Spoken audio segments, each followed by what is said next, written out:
এটা হলো কুসুমপুর গ্রামের একটা ঘটনা, যেখানে বসবাস করত একটা জংলি বাবা।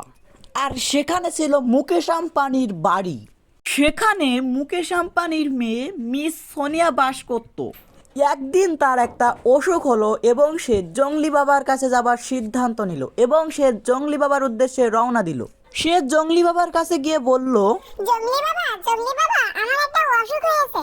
এরপর জংলি বাবা বলল, কি অসুখ হয়েছে বৎস, আমাকে বলো, আমি তোমার অসুখের সমাধান করব।